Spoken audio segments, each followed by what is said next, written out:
Hello guys, welcome to the next lecture. In the previous lecture we have seen how we can create this registration form for the student and how we can hit the REST endpoint from this Angular application. So we have already seen how we can configure the database, how we can create the entity class for the student, how we can create the REST endpoint for the student for the registration of student, and how we can hit that particular REST endpoint from this Angular application. So today we are going to see how we can select all the information of student and how we can show this information to this particular table.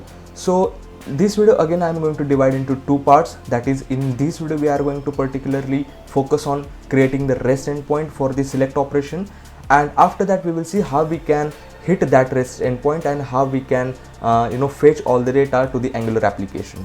So that might be very easy to understand if I divide these into the two different parts. So let's see how to do this. Now I'm in my Eclipse IDE, and in the previous lecture we have created all these packages called as a controller, model, repository and services, and we have also seen how we can use this.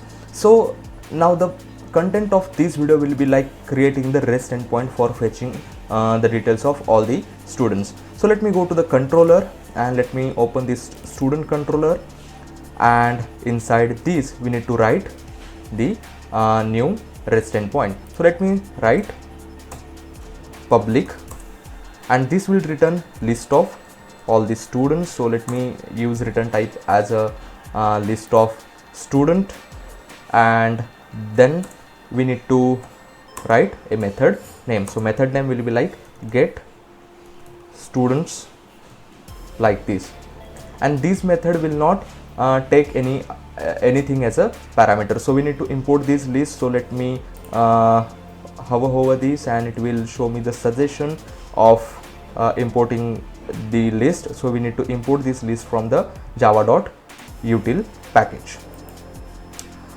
Now we have imported the list, and it is complaining about like we have promised that we will return a list of student, and from this particular method we are not returning anything as of now. So as of now, just to erase this or just to remove this error, let me return null, and we are going to clean this line like this null in a moment. So as of now, just to remove this error, let me give return as a null, and the mapping of this particular endpoint will be the get mappings, and path of this particular REST endpoint will be the get students, like this. So let me save this.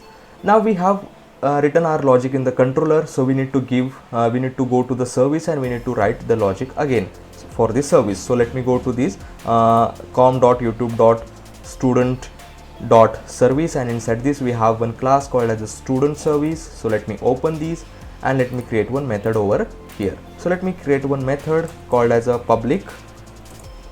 Again it will return list of students, then list of student, it is a return type. So method name will be the get students, like this, and again this method will not take anything as a parameter. So we need to import this list again. So let me go to the java.util. Okay, so now it is again complaining because we have promised that we will return list of student from this particular method, but as of now, just to remove this error, let me type return none. Now we have our service end is also ready. So we need to call this student repository so that we will fetch all the student data. So let me use this student repository dot find all. So this is the predefined method, so we just need to call find all, and what it will do, it will return me list of students. So we need to just we need to convert it iterable of student from iterable of student to the list of students. So we just need to add the cast. So let me cast these, and now it will look something like this. So we cannot have these two return type, and we don't need this return null, so I will just remove this one, and now the service end is ready. So now let me go to the controller and let me call this particular service method from this controller. So let me go to the student controller again, and inside this let me call student service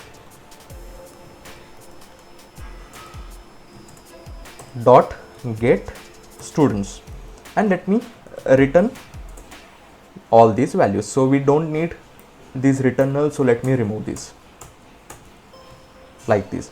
So now our REST endpoint is ready. So let me hit this REST endpoint from the Postman. So let me go to the Postman, and but before that we just need to start these particular application. So let me go to this com.student.youtube, and inside this student application. So why I am going to this student application?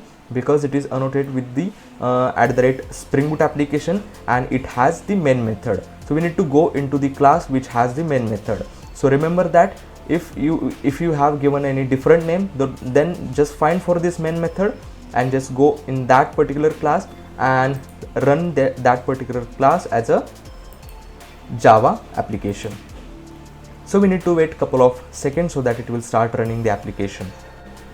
So now as you can see, the application is started running on port called as a 9090. So in your case it might be different, so we just need to remember this port because we just need this port while hitting this particular REST endpoint. And now student application is started. So let me go to my Postman, and over here let me hit this REST endpoint that we have created. So how we can hit this?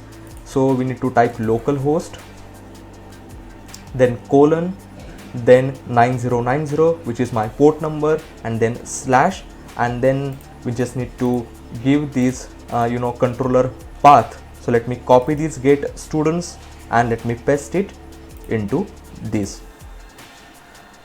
Now let me hit this particular endpoint. So before that, just remember the mapping is get mapping, so we can just keep this as a get mapping itself.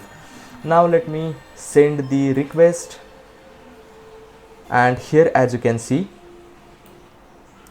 I am getting empty set. So why I am getting empty set? Because we have no any data into the database. So first of all, before hitting this particular REST point, we just need to ensure that we have some data into the database. So let me go to our previous REST endpoint, that is register student, and let me register some students. So here inside the body I am passing some data, that is name, address and percentage, and mapping is a post mapping. So we have already seen all these contents.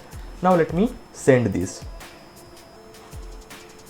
Now here as you can see, the student is registered. So let me send another student again. So I will just replace this Raj by Sonali, and location or address will be the Pune, and percentage will be the 97. So now let me hit this particular REST endpoint. So let me send this request, and as you can see, Sonali is registered. Now let me go to this our get students endpoint, and let me hit this, and now as you can see, we are able to see the student data. So here as you can see, Raj and Sonali are two students which we have in the database. So this is how we can create the REST endpoint for this particular retrieve operation. So previously we have seen create operation, now we have seen retrieve operation. So let me recap this in a moment. So here what we did, we created one get mapping, and we just configured this path as a slash get students. So this get students REST endpoint will find all the details of student, and it will return it as a list. So if here in the Postman, if you see, we have list of all the students. So these square brackets means that we have list of all the students. So this is how we can create the REST endpoint for get students. So in this video we seen how we can do the backend process. Now in the next lecture we will see how we can hit this particular REST endpoint from the Angular application, and how we can show the data to the Angular application. So if you do not want to miss that particular video, then you need to subscribe to my channel. So thank you for watching this video, and subscribe to my channel. Learn programming yourself.